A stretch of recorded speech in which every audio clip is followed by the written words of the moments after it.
O sea, que yo no debo permitir que una persona me deje llegar a ese punto. Entonces, si hubo un momento en el que yo dije, a ver, ¿qué hice mal?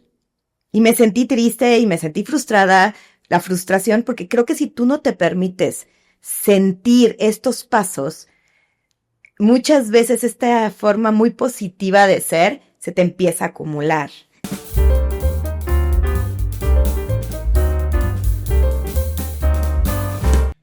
¿Qué tal a todos? Bienvenidos nuevamente a un episodio más. Aquí estoy con Garé, muy contento de poder el día de hoy tocar un tema que de hecho se conecta un poquito con lo que vimos el episodio pasado. Ya hemos hablado en un inicio del emprendimiento, hemos visto también los tipos de emprendedores que hay, basados en el sistema empírico de Garé, que muy acertado, yo lo estuve analizando y pues sí, la verdad es que en mi experiencia también pude ver estos tipos de emprendedores. Y ahora vamos a hablar de la gestión emocional.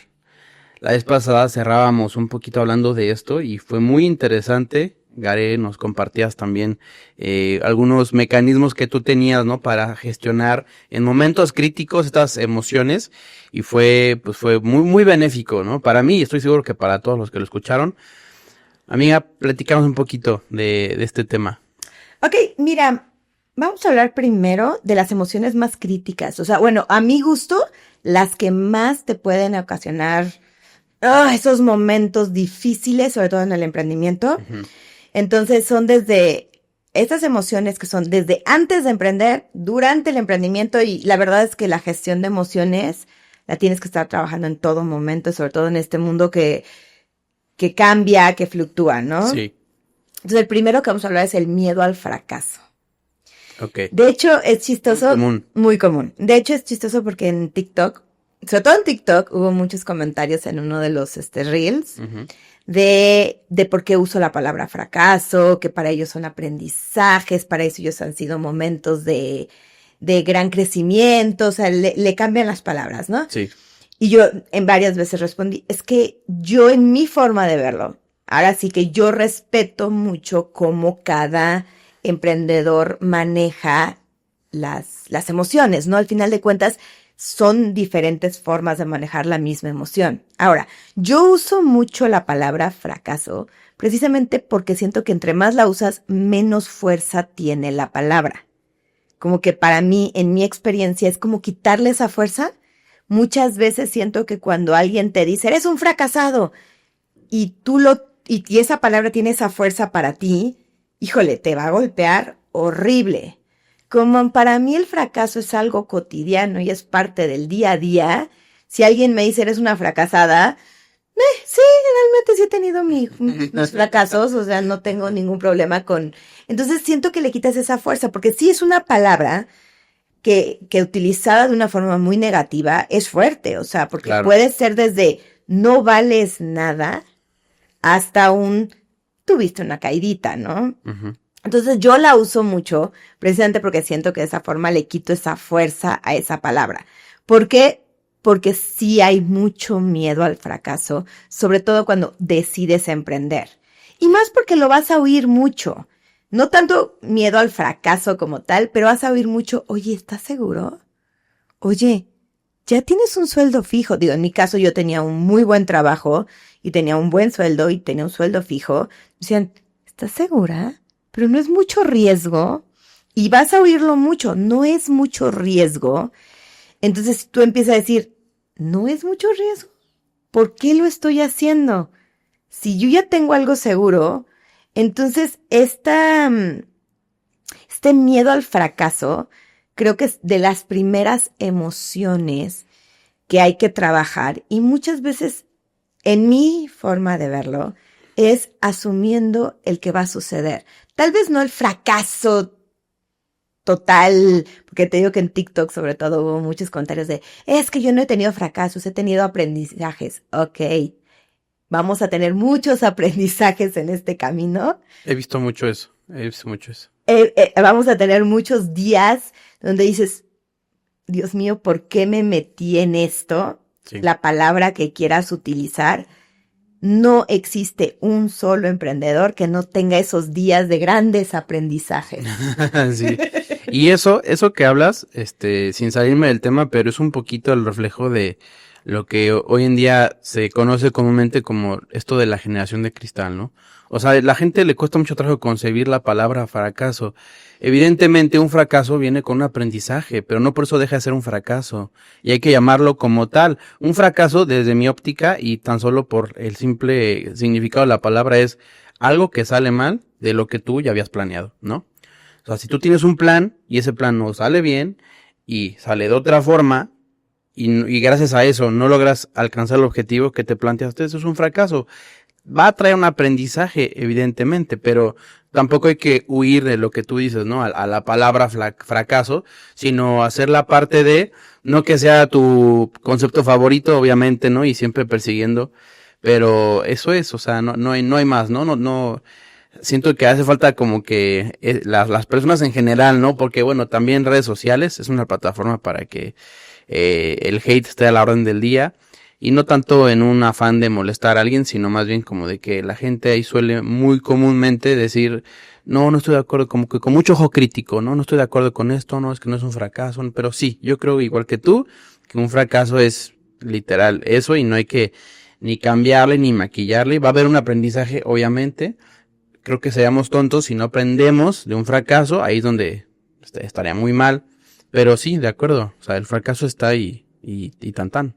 Y además porque en la gestión emocional, que es el tema del que estamos hablando, yo he encontrado que si yo le pongo etiquetas a las cosas, oye, esto salió mal, esto no lo hice bien, tienes que detenerte a sentir ese sentimiento. Porque siento que la gente que trata de ser muy positiva todo el tiempo, y eso que yo soy del club de los optimistas, pero siento que cuando tratas de siempre convertir todo en positivo en 2 minutos, no te das tiempo de vivir el fracaso. O sea, y no estoy diciendo que Dios mío, vamos, no. Pero sí se vale decir, de reflexionar, estoy triste. Uh-huh. Esto que pasó me dio tristeza, me dio frustración, me dio coraje, porque el fracaso puede venir de muchas formas. Puede ser un fracaso que yo tuve en su momento, fue un cliente que la verdad es que el cliente sí era nefasto, no voy a decir que no, y no voy a decir quién era, pero él en la forma de ser llegó un momento que terminamos en gritos, que terminamos en mentadas y que terminamos en demándame, sí, yo te voy a demandar. Fue el episodio, lo que me comentaba, ¿no? Lo que comentaba la vez pasada. Y para mí no fue tanto lo que me dejó pensando de él. Él es una persona así, espero que algún día lo trabaje, pero ese es su problema. Uh-huh. Yo me quedé pensando mucho en mí, en decir, yo eso no lo manejé bien. No que él no fuera nefasto, pero yo caí en su juego. Entonces yo sí me quedé reflexionándolo mucho y me sentí mal conmigo misma. O sea, sentí que yo me dejé ver mal por mí, no por él. O sea, que yo no debo permitir que una persona me deje llegar a ese punto. Entonces sí hubo un momento en el que yo dije, a ver, ¿qué hice mal? Y me sentí triste y me sentí frustrada, la frustración, porque creo que si tú no te permites sentir estos pasos, muchas veces esta forma muy positiva de ser se te empieza a acumular. Sí. Y de repente vas a tronar como chicharrón viejo. Entonces siento que el miedo al fracaso y muchas veces el miedo a las palabras también no te dejas sentir. No dejas decir estoy triste, lo manejé mal, estoy frustrada, me doy un día para comerme unas galletas de chocolate, aunque no debería por la dieta. Uh-huh. Me doy permiso de que puedo estar mal, le pongo un límite y entonces sí viene el aprendizaje y entonces sí que voy a mejorar y entonces sí que no voy a permitir que vuelva a suceder. Entonces muchas veces siento que yo me considero una persona positiva y qué bueno que la gente es positiva y yo creo que debemos de ser generalmente positivos, pero también tenemos que permitirnos sentir toda la gama de emociones y a veces en esa gama de emociones está el fracaso, está la tristeza, está la frustración, está el enojo, están muchas sensaciones que se deben de pensar, asumir, sentir y entonces siento que es más fácil que las dejes ir. Fíjate que hay un tema que ahorita que estás platicando de esto, no es la primera vez que lo analizo, de hecho lo descubrí hace tal vez 4 o 5 años.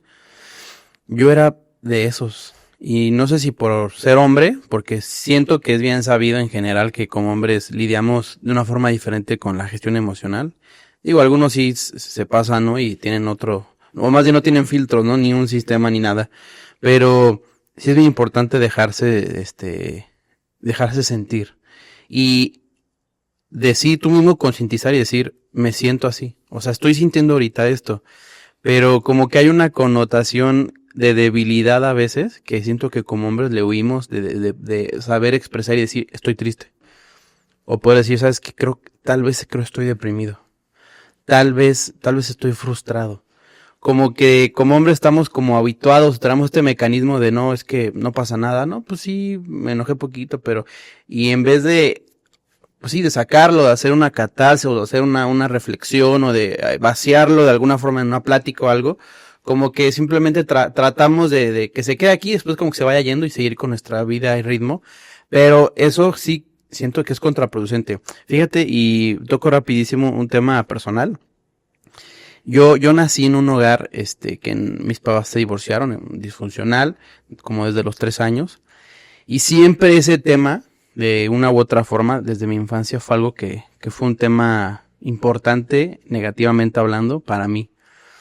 Esta parte de cada vez que crecía ir conciliando que mis papás estaban separados, y bueno, con sus tonalidades, ¿no? De que mi papá así, que siempre ha sido también un tema complicado en mi vida. Llegué al matrimonio, o sea, llegué a la etapa de adulta, me caso, y yo me di cuenta que para mí era sumamente, excesivamente frustrante tener una diferencia, una pelea, una discusión con mi esposa. Y yo llegué a pensar, dije, es que anda esto muy mal. La verdad es que ni me acuerdo de esos conflictos, eran temas de primer, segundo año de casados, ¿no? O sea, la verdad es que ahorita si me acordara o si los viera así en video diría, pues qué tontería. Pero para mí era muy frustrante. Y en algún momento reflexiono, a través creo que de una plática con un amigo o con uno de mis mentores, y entendí que era por el tema de mis papás. O sea, yo desde muy joven, cabe mencionar, yo anhelaba el matrimonio. Yo siempre lo ilusioné. Desde niño me acuerdo, yo quería casarme, ¿no? Y cuando llego a esta etapa, entendí que parte, no todo, ¿no? O sea, porque también está esa parte bonita que sí, lo anhelaba, digamos, por lo que conlleva, pero sí en parte quería yo solucionar lo que yo no tuve. Y entonces esta idea de tener conflictos constantes con mi señora, con mi esposa, para mí era como decir, híjole, estoy sin hacerlo consciente, o sea, ahorita lo vierto así, pero en ese momento obviamente no sabía el por qué, pero esa frustración excesiva era porque yo de alguna forma sentí que me estaba acercando más a eso de lo que yo quería solucionar, ¿no? Entonces, qué importante es poder gestionar y también ver el origen, ¿no? De dónde surge, ya sea o que lo gestionemos mal, la parte emocional, o que no lo gestionemos, o sea, que simplemente como vayamos en el mar, así como me lleve la corriente, ¿no? Este tema es bien interesante porque son los mecanismos, ¿no? De cómo lo controlo, de cómo lo manejo, de no suprimirlo, pero tampoco darle, abrir la caja de Pandora, ¿no? Y que salga lo que salga, o sea, es bien importante. Es que de hecho, tocas 2 puntos que quiero tocar. Uno, terminando el miedo al fracaso. Algo que yo he encontrado que le quita el miedo al fracaso es hacerlo consciente. Yo lo que hago mucho es trabajar, es decir, a ver, Garé, ¿cuál es tu miedo? No, es que tengo miedo a hacer el ridículo. Ok, ¿por qué? No, es que mi tía me va a decir que, ya ves, te lo dije. Y luego, ¿qué sucede con eso? Uh-huh. ¿Vale la pena no intentarlo por algo que podría pasar? Entonces, entre más vas intelectualizando y más trabajas tu propio miedo tú mismo, ni siquiera, digo, pues si quieres ir con un psicólogo, psiquiatra también, muy buena herramienta. Aporta. Pero yo he encontrado que te quitas muchos miedos, tú mismo entendiendo de dónde vienen esos miedos y tú mismo preguntándote, bueno, ¿y qué es lo peor que puede pasar? ¿Y qué es lo peor que puede pasar si continúo con lo que estoy haciendo ahorita? ¿Y qué es lo peor que puede pasar si intento algo nuevo? Y entonces todo esto siempre me va llevando a decir, tengo miedo por una razón real, digo, porque a veces el miedo al fracaso es una cuestión que sí debes de escuchar. O sea, tal vez sí hay proyectos que no debes de emprender y ese miedo te lo está diciendo. Entonces, por eso yo siempre creo que no es que lo ignores, no es que no le hagas caso, es que analices de dónde está viniendo ese miedo para encontrar si tiene razones reales, porque el ser humano es bien inteligente y tu cuerpo es inteligente y el miedo es inteligente, o sea, tampoco no hay que escucharlo. Uh-huh. O si ese miedo viene de razones que no son tan reales, que son del que dirán, que son de, híjole, me va a reclamar mi tía, híjole, cualquier otra cosa que pudiera ser más externa, o si viene realmente de una razón interna, ¿no? Entonces, siento que las buenas herramientas para manejar ese miedo es sentarte, escucharlo, entenderlo y analizarte tú mismo, llevándote por pasos. Yo siempre me pregunto mucho las cosas, ¿no? Perdón, amiga, este proceso que tú haces de preguntarte a ti misma, ¿es algo que haces audiblemente o es como que todo aquí te das nada más como que un break para...? No, yo sí hablo conmigo misma con voz. O sea, normalmente como ayuda, ¿no? No sé, o sea, no sé si yo estoy loca. Estructura.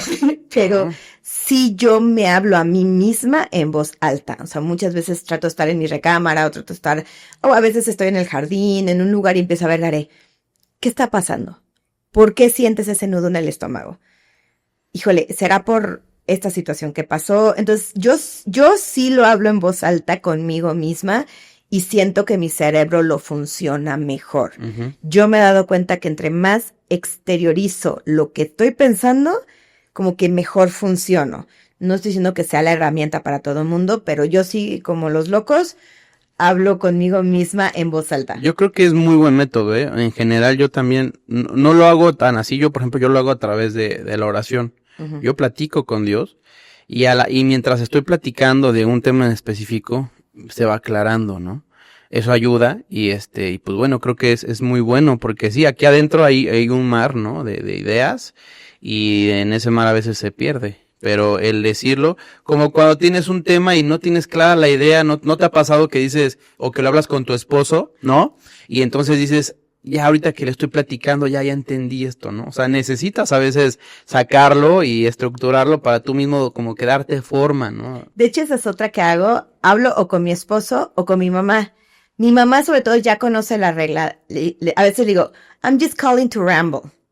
Okay. Ramble significa... Mi mamá es canadiense, entonces por eso hablo en inglés. Ajá. Eso significa, nada más te estoy hablando para hablar.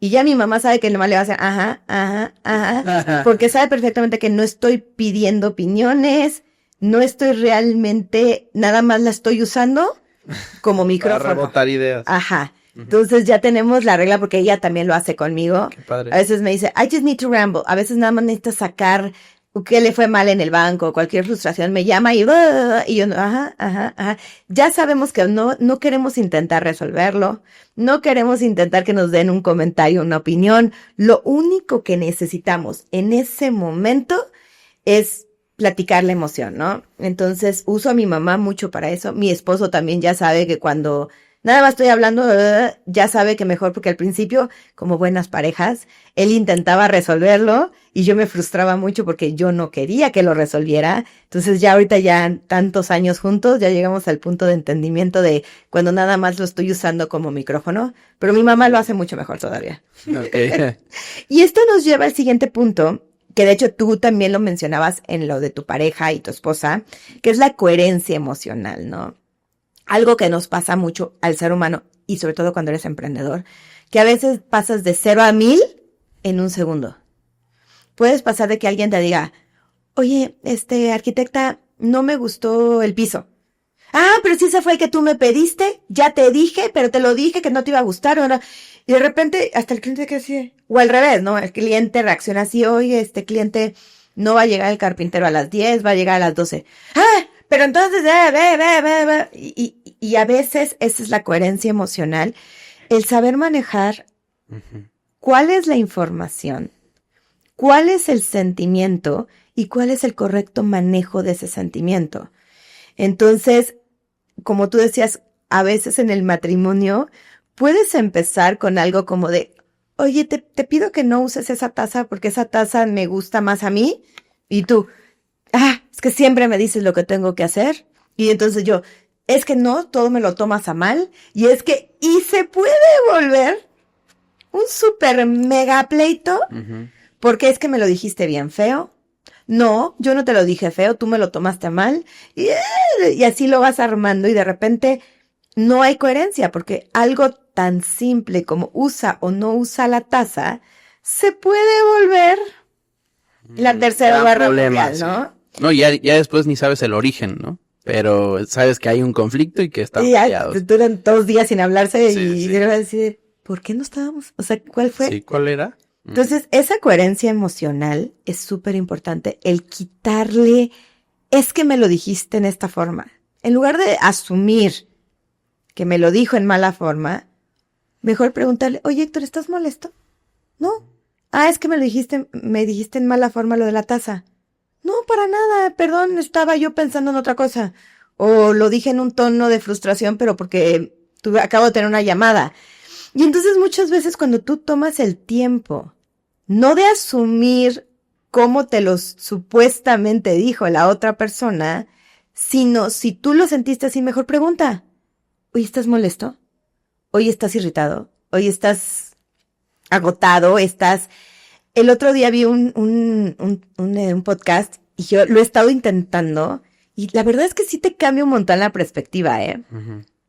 Decía que cuando una persona esté de malas contigo, en lugar de tomarlo a mal, lo tomes como tal vez esa persona está teniendo un mal día. Tal vez esa persona tuvo un pleito familiar. Tal vez esa persona está teniendo otra situación que no tiene nada que ver contigo. Entonces lo deslindas de ti y entonces dices, bueno, pues ya que se le pase. Entonces no permites, porque tú puedes permitir que te arruinen el día o no. Eso tú lo permites. Uh-huh, uh-huh. Entonces si una persona se porta mala onda o grosera, tú puedes decidir dejarlo pasar o asumirlo y engancharte. Sí. Entonces, esa decisión está en ti. ¿Qué le esté pasando? ¿Por qué esté de malas? Porque eso ni lo vas a poder manejar, ni lo vas a poder mejorar, ni vas a poderlo cambiar. Entonces, si tú te enganchas, lo único que vas a lograr es que esa persona tenga un mal día, tú tengas un mal día y los dos terminen teniendo un mal día, ¿no? Entonces, lo que tú puedes trabajar está en ti, no en la otra persona. Y muchas veces, no es que él fue grosero, es que él empezó. A lo mejor sí, pero ¿tú qué hiciste? ¿Tú cómo lo reaccionaste, no? Entonces, ahí entra mucho esa coherencia emocional de permitirte decir, oye, ¿sabes qué? Hoy estoy de malas. Y a veces hasta decirle a una persona, oye, ¿sabes qué? Hoy estoy de malas. Mejor ni me hagas caso. Uh-huh. Entonces ya estás siendo coherente. Porque creo que se vale que hay días malos. O sea, yo cuando veo los lords y ladies, que yo no comparto esos videos, porque yo no sé qué estaba pasando en ese día de esa persona. O sea, ¿tú nunca has explotado? Yo nunca he explotado. La verdad es que yo sí he explotado alguna vez. Y si me hubieran grabado hubiera sido el peor momento y me hubiera hecho quedar súper mal.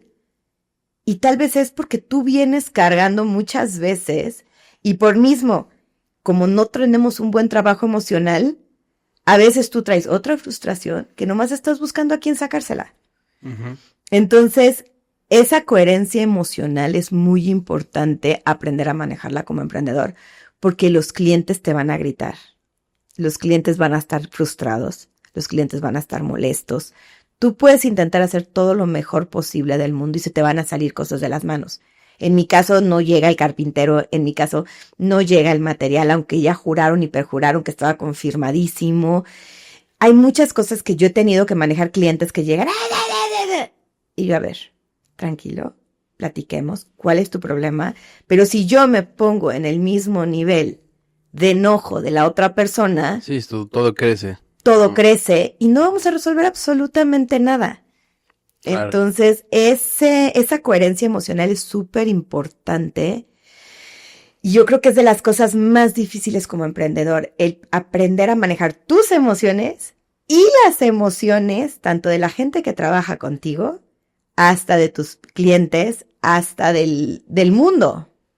Sí, no, es complicado en general, pero ahorita que hablabas, medité en el hecho de que es más fácil con un externo que con tu familia. O sea, Definitivamente. con tu familia bajas tus sistemas, te relajas, bajas los niveles de aguante, como que te relajas, como que dices, y ahí es más difícil, ¿no? O sea, porque estás más libre, es como tu lugar seguro y hay veces que debería ser al revés, ¿no? O sea, en la casa es donde probablemente más deberíamos tener esa atención y ese cuidado para con los nuestros, que implica un esfuerzo, claro, ¿no? Porque, o sea, digo, sí es cierto cómo es que se conecta, ¿no? La emoción, la parte psicológica con el descanso físico, de que hay veces que entras a tu casa y no sé si a ti te pasa, pero yo entro a mi casa, yo que estoy, horas en la oficina y luego llego a la casa y lo primero que pienso, o sea, mi cuerpo lo que piensa es descanso.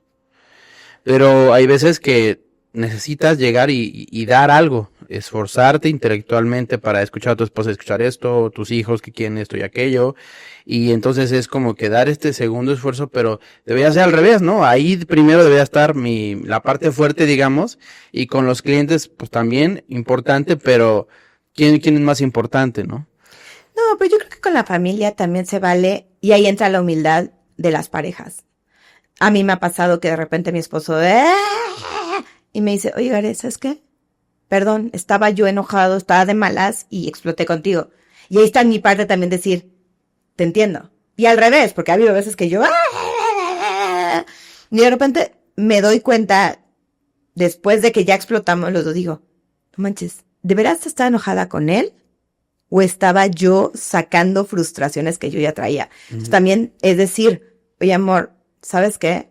Perdóname porque yo vine con otra frustración y la saqué en ti. Entonces, sí, o sea, creo que sí es normal que en la familia, a veces, hasta con mi propio hijo, mi propio hijo, ha habido veces que él hace algo leve y yo saco mi frustración del día y le grito horrible. Claro. Y de repente digo, a ver, o sea, y también le digo, a ver, mi amor, ven, discúlpame, estoy teniendo un mal día, voy a intentar controlarme más, y le doy su abrazo, y le doy, te quiero mucho, o sea, porque sí, creo que con la familia, pues es tu colchoncito emocional, es tu cobijita. Entonces siento que sí, tienes totalmente razón, creo que a veces con la familia tendemos a sacar más cosas, pero creo que también lo que se vale es decirle, igual con la misma humildad, decir, la regué, porque la vas a regar, igual otra vez el fracaso, pues igual en la familia la vas a regar, pedir disculpas y obviamente trabajar para que tampoco se vuelva un patrón, ¿no? Porque tampoco quieres esas familias donde Sí, nada no. más te la viven gritando, ¿no? Y en ese proceso, dos cosas que mencionas que creo que para mí son importantísimas. Una es la humildad, que implica el ir y decir, perdón, por esto, o sea, específico. No solo dejo que pase el tiempo, porque hay Que se le pase. Sí, hay muchas familias que tienen este mecanismo y a la larga se vuelve un tema bien difícil de frustración, de amargura, de muchas cosas que son tóxicas. Entonces, ir y decir perdón por esto. Y la otra parte está del que escucha el perdón. Que ahí, no sé si también es la humildad, pero es este elemento de recibo el perdón y no se lo hago complicado. No le digo, pues sí te perdono, pero y empiezo todo una plática, ¿no? Un speech cansado, sino me pongo en los pies del otro y pienso, ¿cómo me gustaría que a mí me respondieran cuando vengo a pedir perdón, ¿no?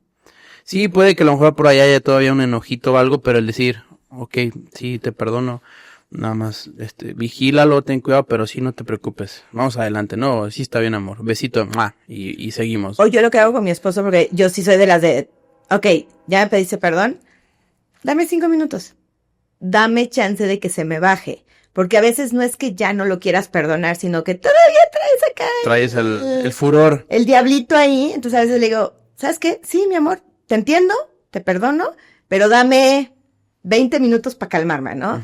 Entonces creo que también es en la misma coherencia emocional. Es decir, si está bien, dame, y que esa persona entienda que el dame 20 minutos no es vamos a seguir el pleito por 20 minutos. Es dame 20 minutos tiempo para yo respirar, ¿no? Tiempo fuera. Inhala, exhala y entonces sí, ya podemos dejar el pleito atrás, ¿no? Entonces, Igual, la coherencia emocional es explicar lo que estás sintiendo y lo que necesitas. Porque a veces necesito time out. Necesito nada más 5, 20, 30, 40 minutos de vamos a separarnos tantito, déjame respirar, déjame tranquilizarme. Y decirlo. Y decirlo. Si lo que tú, así en el orden que tú lo dijiste, perfecto. Sí te perdono, amor, pero dame 30, dame 20.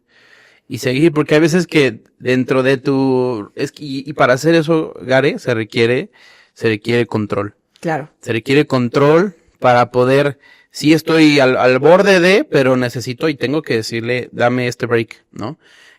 Porque si no se dice, el otro no va a entender lo que hay acá. O sea, no va a entender que sí hay una reconciliación, pero que necesita un tiempo. O sea, tienes que decirlo. Sí. Y seamos honestos. Esto que platicamos es en el mejor de los casos, o sea, cuando hay tiempo pero muchas veces ocurren estas fricciones en medio de una actividad, o que hay otras personas, o que el tráfico, y en ese momento gestionarlo igual es mucho más complejo, ¿no? De hecho, ahorita vamos a hablar de algunas estrategias, cuando lleguemos a esa parte, Qué bueno. lo platicamos un poquito. Uh-huh.